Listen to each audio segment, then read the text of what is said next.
Quero convidá-los ao texto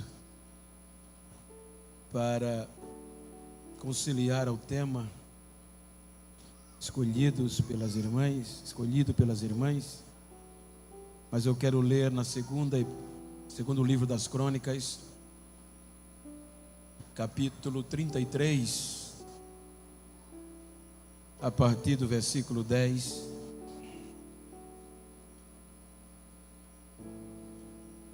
É a mensagem que está no meu coração, até o versículo 13. Segundo as Crônicas 33, 10 ao 13. A minha versão é a versão João Ferreira, corrigida e fiel.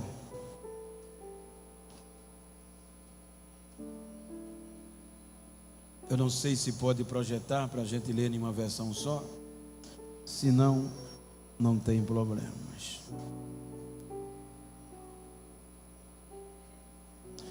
O versículo 10 diz o seguinte: E falou o Senhor a Manassés e ao seu povo, porém não deram ouvidos.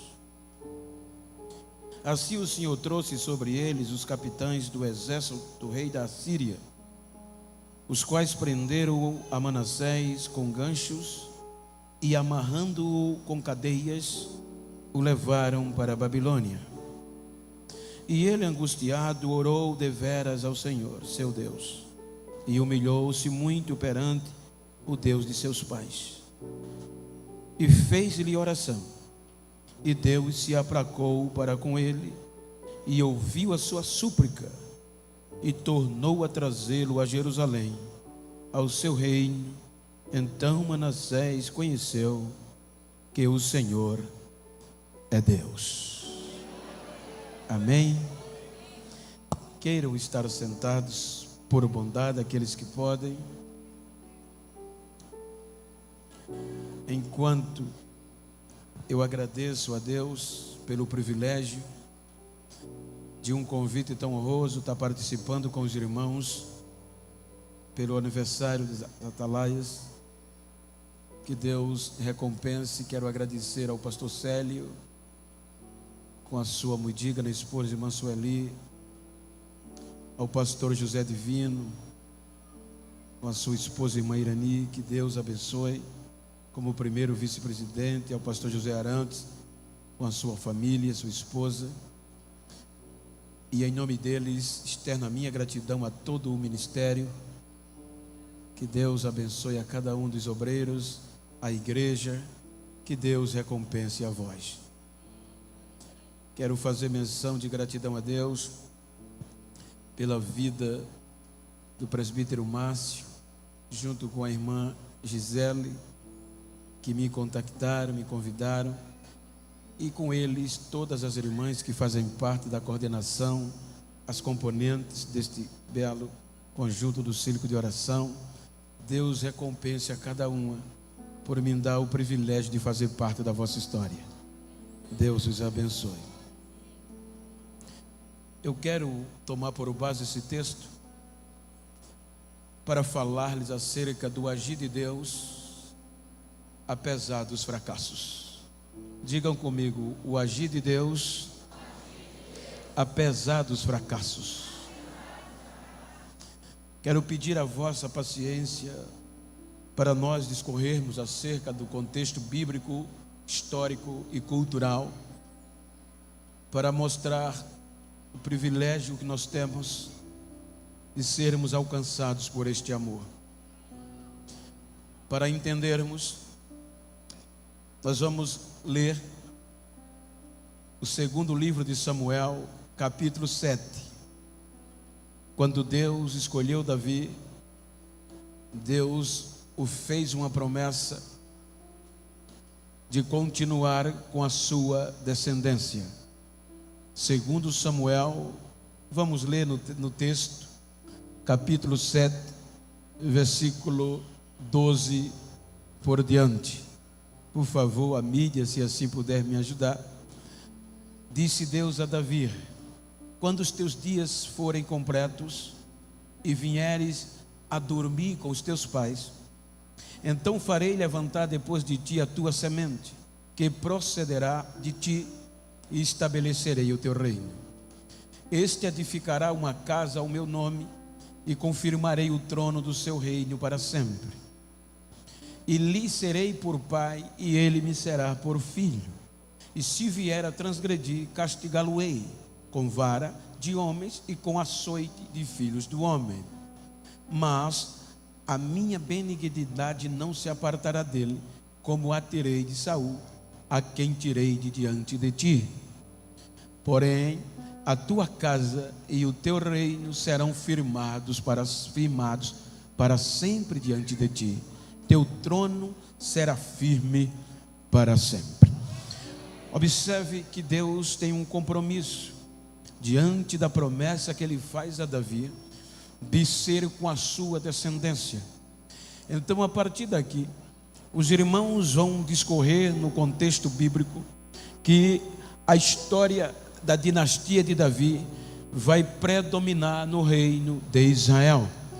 Quando nós analisamos a partida de Davi, vem Salomão, e Salomão tem tudo para ser um exemplo excepcional, e o é no princípio do seu reino, a ponto de o próprio Deus se agradar dele. Quando nós analisamos o decorrer de Salomão, vem o fracasso, e o fracasso vem quando ele ensoberbece, e por interesses políticos e matrimoniais, ele quebra os princípios divinos, unindo-se com quem não deveria unir-se, fazendo aliança com quem não deveria fazer. Então Deus resolve rachar, dividir a dinastia davídica, que era sobre todo o Israel. Aí Deus diz a Salomão: por amor a Davi, não rasgarei enquanto vives. Então Salomão, a partir daqui, vai manter a luxúria do reino, um gasto imensurável. Mas como estava sem a presença de Deus para manter o reino, ele aumenta os impostos das tribos do norte, ou seja, a parte do norte, Galileia, e isto era um valor exorbitante. Quando ele morre, por fiel ser Deus, vem Roboão, o seu filho, e Roboão é procurado pelos representantes das 10 tribos do norte para baixar os impostos, e eles vêm pedindo a Roboão que abaixasse os impostos, que o seu pai foi muito duro, cobrando impostos que eram difíceis de serem pagos. Então Roboão aconselha-se com os seus amigos e vem dizendo a resposta, que vai aumentar mais do que o seu pai havia aumentado. Então a dinastia de Davi vai ser rachada, 10 tribos, parte liderada agora pelo rei Jeroboão, descendentes de Efraim, e só 2 tribos, Judá e Benjamim, ficam no sul para dar continuidade ao agir de Deus. Então observe que Deus já tinha tudo para desistir, para não agir mais nesta dinastia, pois o fracasso dividiu esta dinastia. Quando nós analisamos, a partir de Salomão, vem altos e baixos, altos e, sobretudo, fracassos, mas Deus não desiste. Chega um período caótico que parecia ser o fim. A Bíblia diz que a crise assolou de uma forma tamanha a dinastia de Davi, o reino de Judá, tanto no contexto bélico, político, econômico e espiritual.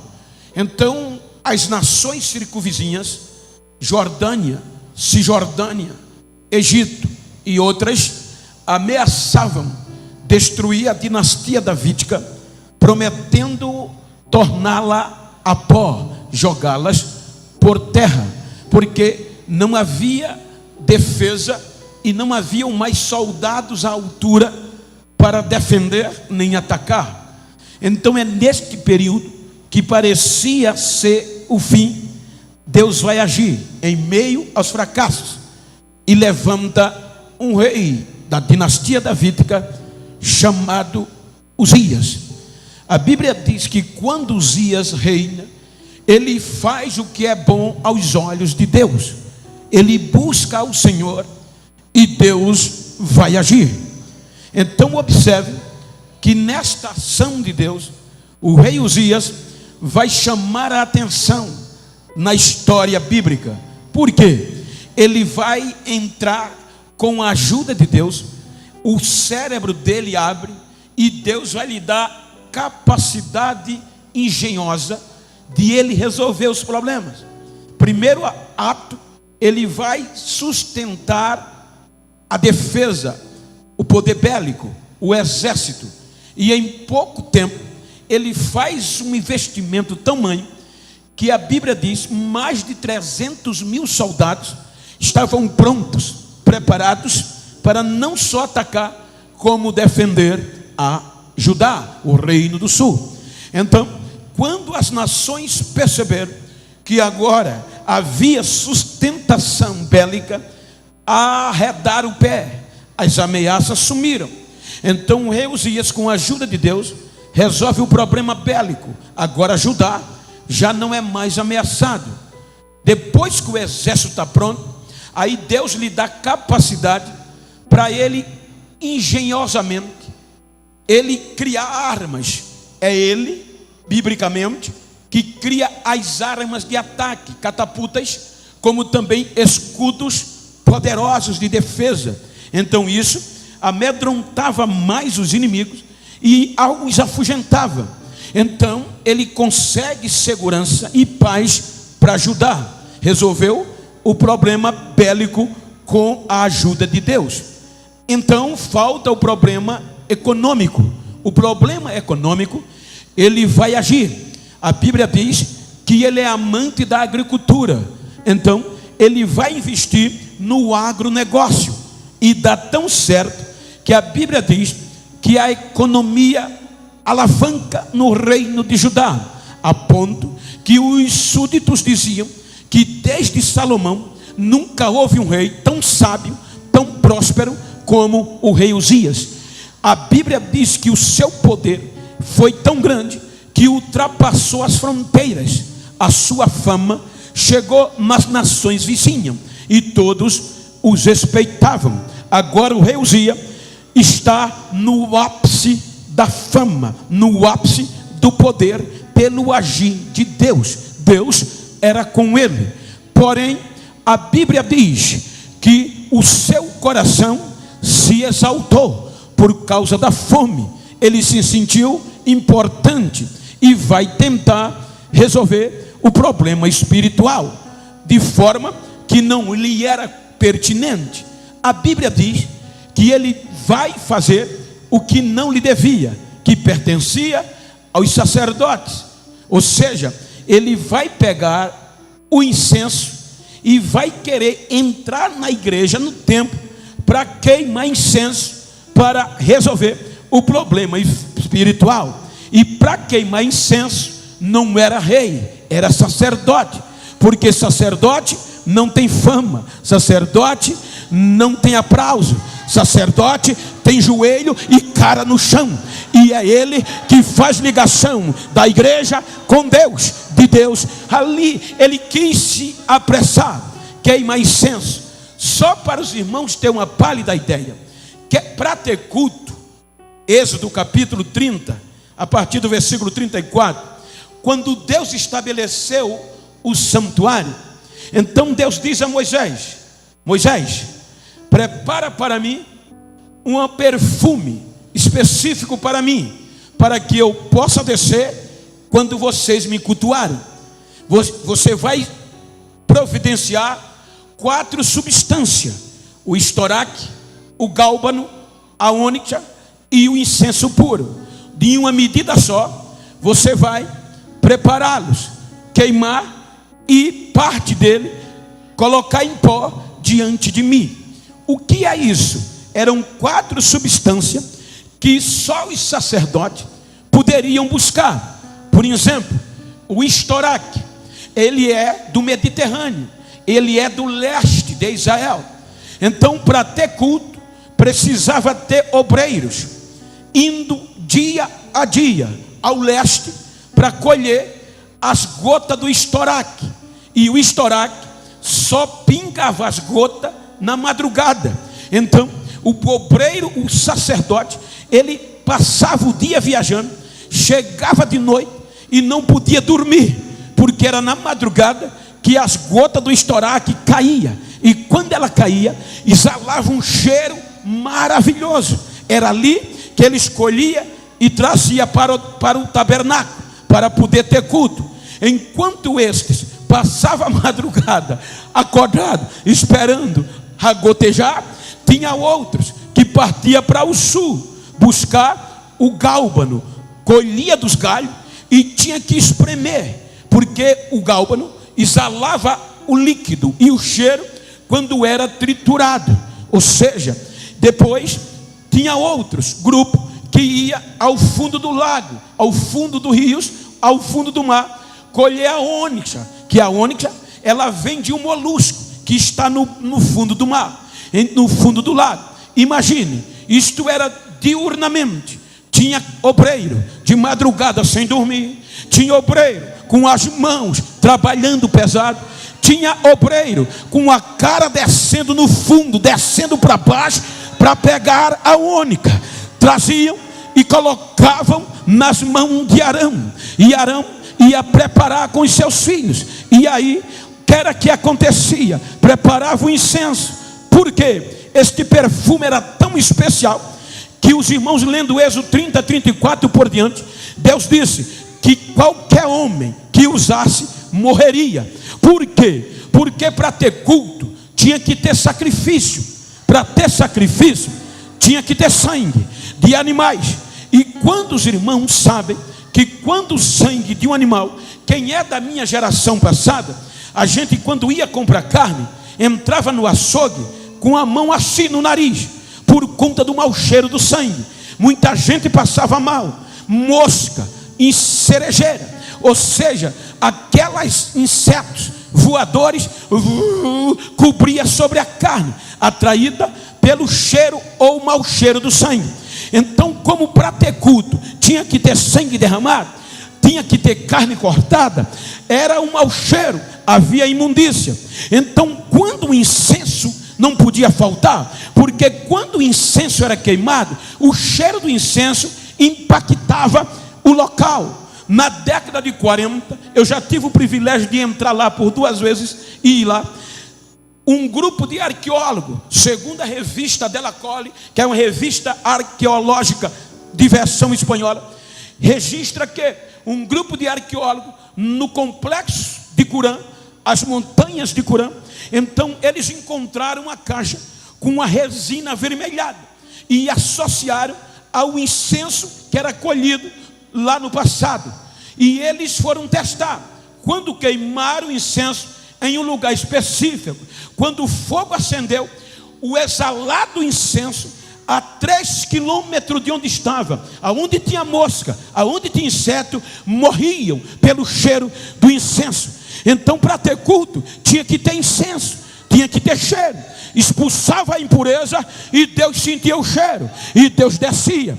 Então, para isso tinha que ter gente comprometida. Agora o rei Uzias vai querer queimar incenso só pela fama, só pelo status, como tem muita gente hoje. Eu tenho dezenas de milhões de seguidores, eu sou celebridade e quer fazer a glória descer. Não vai descer, a glória só desce se tiver joelho, se tiver cara no pó.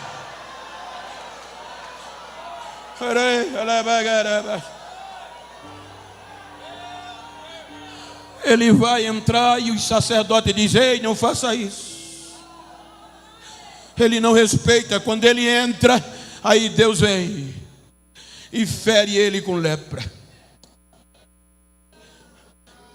Agora ele já não volta mais para o trono, já volta para uma casa particular, porque se tornou imundo. Com a saída imprevista de Uzias, o caos piorou, porque o seu filho, inexperiente ainda, Jotão, assumiu, mas não tinha poder total.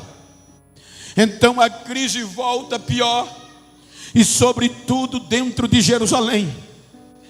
A Bíblia mostra, é aqui que entra o contexto do tema. Vejam que a doença de Uzias trouxe um período de fracasso total. Aquilo que parecia ter resolvido, agora se tornou insensível. Por isso que quando ele morre, olha a situação. Por isso que Isaías diz, no ano que morreu o rei Uzias, veja qual era o cenário. Ele diz que viu o Senhor sentado num alto e sublime trono, e Deus o arrebatou e mostrou a situação, porque até Isaías estava com os lábios impuros, habitando no meio de um povo de impuros lábios. Então Deus diz a Isaías que o povo de Israel tinha se esquecido dele, estava mais insensível do que o animal irracional. Deus disse na visão, Isaías, o boi conhece o seu dono, o jumento a manjedoura que come. Ou seja, estes animais têm sensibilidade, mas o meu povo não tem de mim. O meu povo não me conhece, o meu povo não me entende. Deus diz, Isaías, o povo está como um corpo apodrecido, cheio de chagas, cheio de pus, e não quer ser sarado.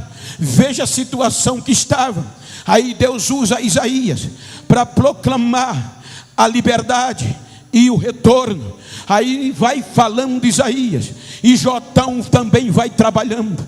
No fracasso de Ezequias, no fracasso de Uzias, Deus não desiste, vai agindo. E observem que agora Jotão vai tentar resolver o problema. A Bíblia diz que o rei Jotão faz coisas boas, porém uma conjunção adversativa não conseguiu tirar o pecado do povo. Isaías pregava, Isaías falava, mas o povo não respondia, não reagia.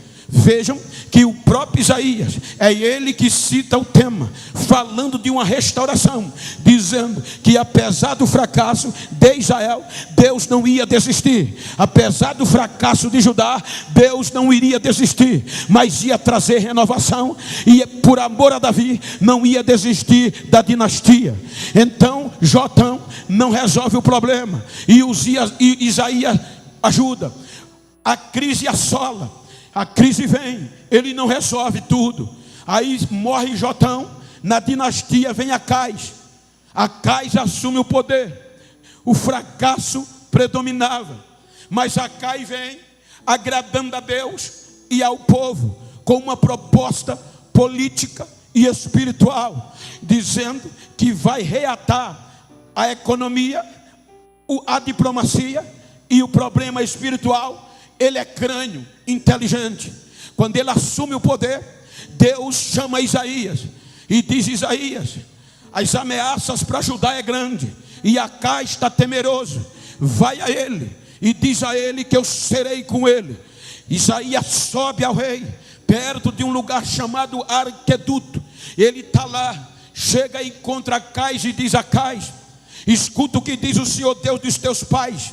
Não tenha medo das ameaças, eu serei contigo, eu te darei vitória, eu te darei vitória, eu vou te dar, não tenha medo. Isaías deu o recado, mas Acais disse: não, eu não vou tentar a Deus. Aí Deus, no coração de Isaías, diz a ele, diz a Acais: se ele está duvidando de mim, pede-me um sinal, ainda que seja alto feito os céus, eu vou dar. Ainda que seja no profundeza da terra, eu darei um sinal a ele, e eu vou ser com ele. Ele diz: não tentarei o Senhor meu Deus. Descartou Isaías. Então o que é que ele faz? Ele vai confiar no braço político da Síria. A Síria, quem reinava, Tiglat-Pileser, o rei da Síria. Para os irmãos ter uma pálida ideia, a Síria era como se fosse os Estados Unidos hoje, a nação mais poderosa, temível. A ideia deles era dominar todo mundo, invadia as nações, queimava os deuses das nações, quebrava, jogava no fogo e humilhava. Quem se entregava, eles pegavam um anzol, um arame, e as pessoas tinham que andar com um arame preso no nariz, como símbolo de escravo dos assírios. Os que não se entregavam, eles matavam, arrancando a pele viva, arrancando cabelo por cabelo, torturando e humilhando até a pessoa morrer. Então o rei Acais vai fazer aliança diplomática para proteger Judá, não em Deus, mas dos assírios. Ele aceita e fecha e assina um contrato diplomático, uma assinatura que ia ligar Jerusalém, Judá, a Síria. E Tiglat-Pileser aceita o contrato.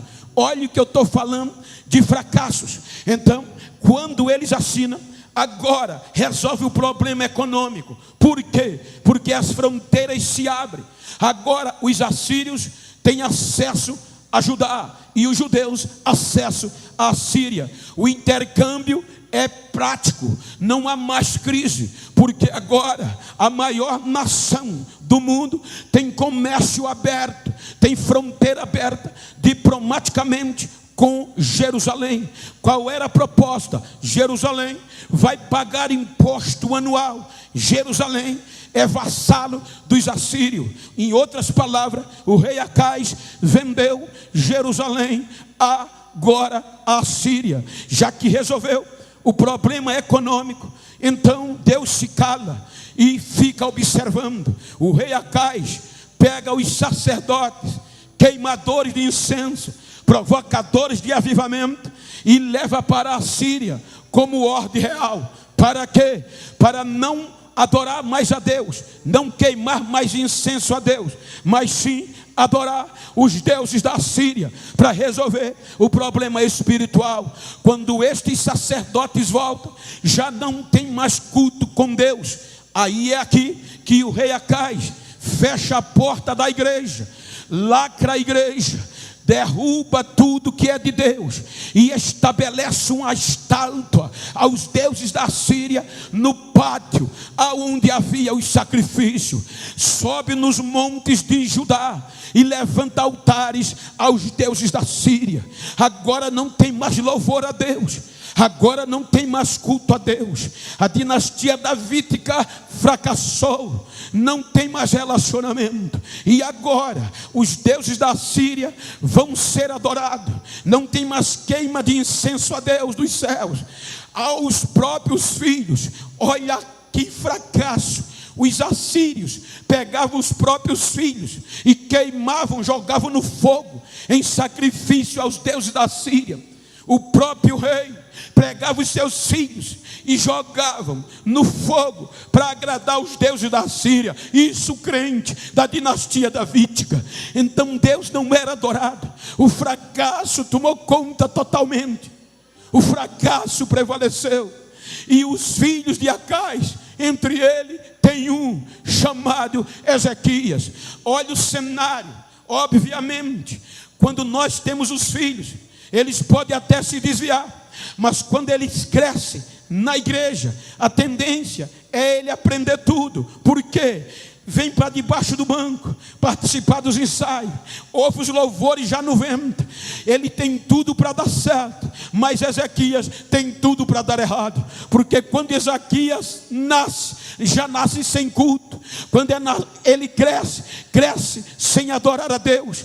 Ele não vê cântico de louvores no templo, porque a porta estava fechada. Ele vê os seus irmãos sendo jogados no fogo, queimados vivos, para sacrificar os deuses da Síria.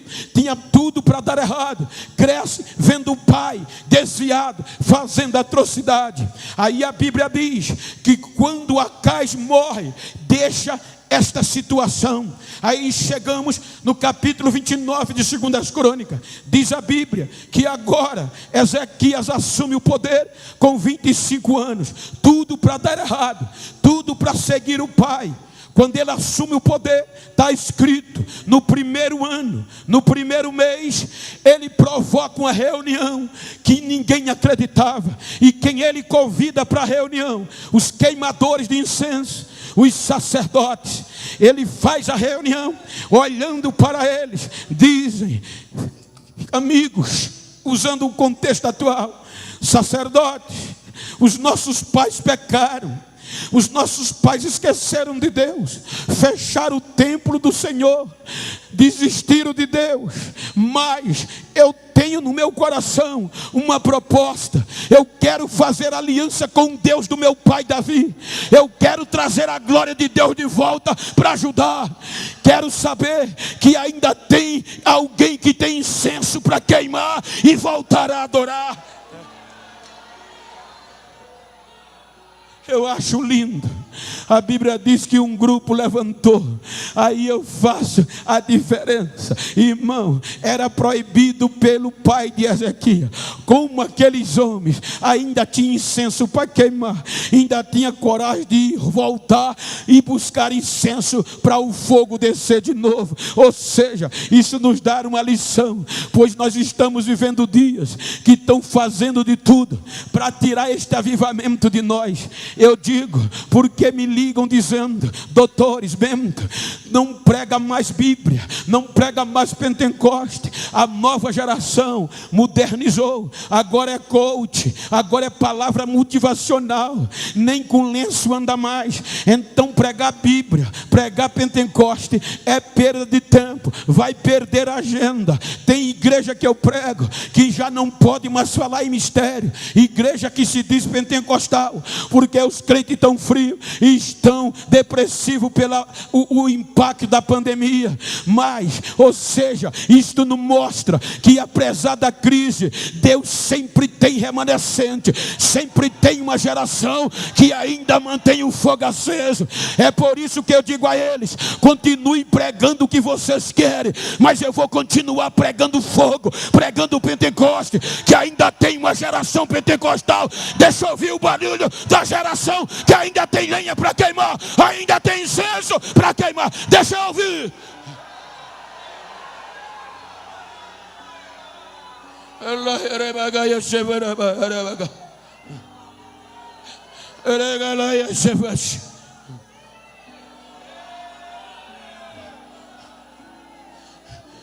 Quando ele encontra um grupo de queimadores de incenso dispostos, não era fácil, pastor Zezinho. O povo estava corrompido. Aí ele diz a eles: vamos trazer a glória de Deus. É o único meio de resolver os problemas. Mas como Deus agir num fracasso desse?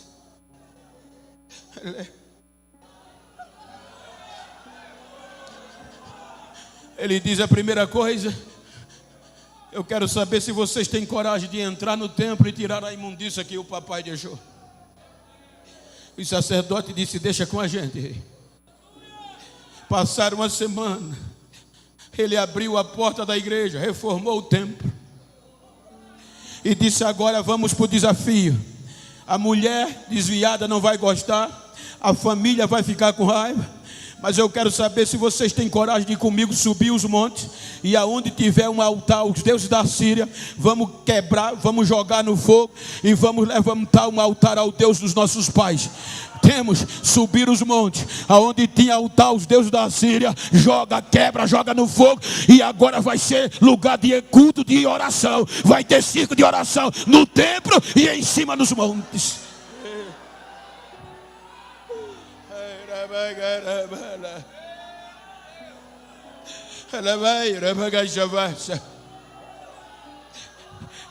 Reforma a igreja e diz: vou marcar o dia do culto. Deus vai agir.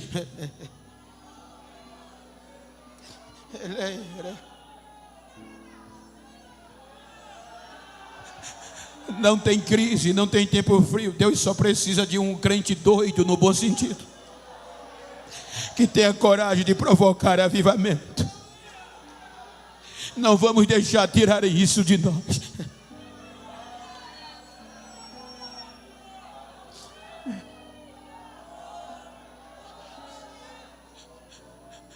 Marca o dia do culto. A igreja está reformada, limpa, bonita. Manda carta para quem estava afastado de Judá voltar para o culto. Eu acho bonito. Ele chama a equipe de louvor e diz: no dia do culto, ninguém vai cantar inovação para agradar. Os hinos escalados vão ser os originais que Davi e Asaf compuseram. É antigo, mas é ele que vai ser cantado. São eles que vão ser cantados. Chamou os sacerdotes e disse: todo mundo bem fardado e bem edumedário, todo mundo bem vestido com as vestes de sacerdote. Ninguém venha de regata nem de bermuda. Todo mundo bem aparado, porque aqui tem compromisso. Marcou o dia do culto. A Bíblia diz que quando os músicos começaram a cantar, os queimadores de incenso queimando incenso, e o povo adorando, aí Deus não resiste. No meio do fracasso ele desce com a sua glória. E a Bíblia diz que a glória encheu o templo, que quem estava dentro caiu, não ficava de pé, e quem estava fora começava a botar a cara no chão, dando glória a Deus, até o rei. Agora era fogo dentro, era fogo fora, era poder dentro, era poder fora, era Deus agindo dentro, era Deus agindo fora. A glória voltou para ajudar.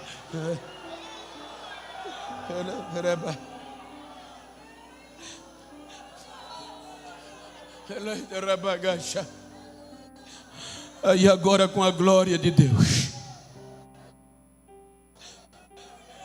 Ezequias se fortalece e vai confiar no seu Deus.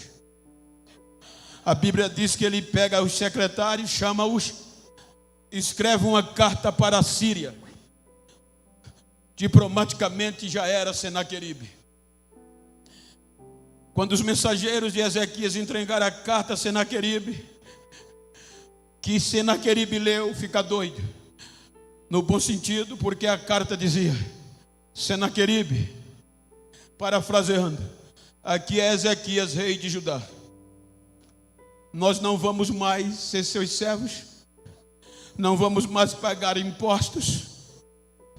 Aí Senaqueribe fica irado e manda uma carta de volta, dizendo: Ezequias, você não conhece a nossa história? Quando Ezequias leu: nós não respeitamos deuses de nações nenhuma. Todos que se levantam contra nós, quebramos os seus deuses e jogamos no fogo. E por que tu me afrontas? Quero saber qual é o Deus que vai te livrar das minhas mãos. Em qual Deus você está confiando? Eu vou invadir Judá, vou cercar vocês, nem água vocês vão ter direito de beber, vão beber a própria urina. Vou tirar o alimento e vocês vão se alimentar das próprias fezes. Quando Ezequias leu a carta, a ficha caiu, porque era verdade esta carta, era o que acontecia.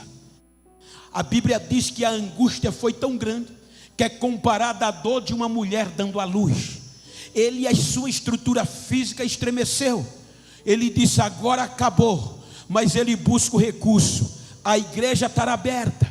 Ele pega a carta e não procura ninguém, a não ser uma oração, um agir de Deus. Ele vai para o templo, chega no templo, joga a carta no chão e joga o joelho no chão.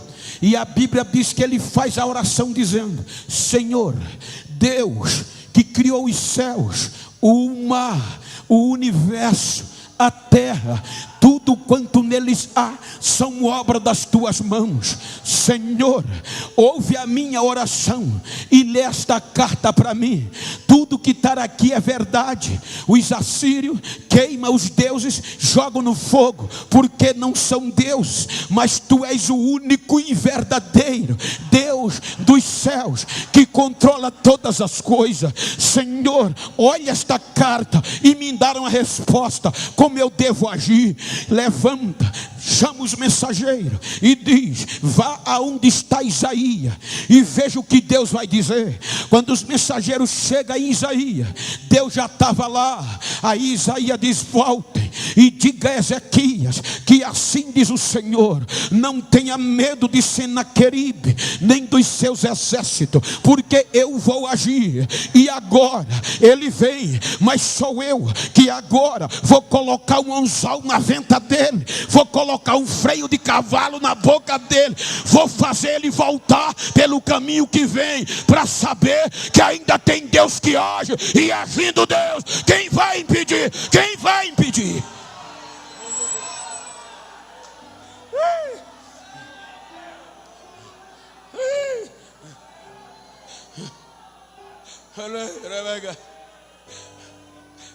Por causa desta oração, Senaqueribe reuniu os seus congregados, seu exército, uma coalizão militar. Um anjo desceu no meio do arraial. Em uma noite matou 185 mil soldados dos assírios. Deus agiu.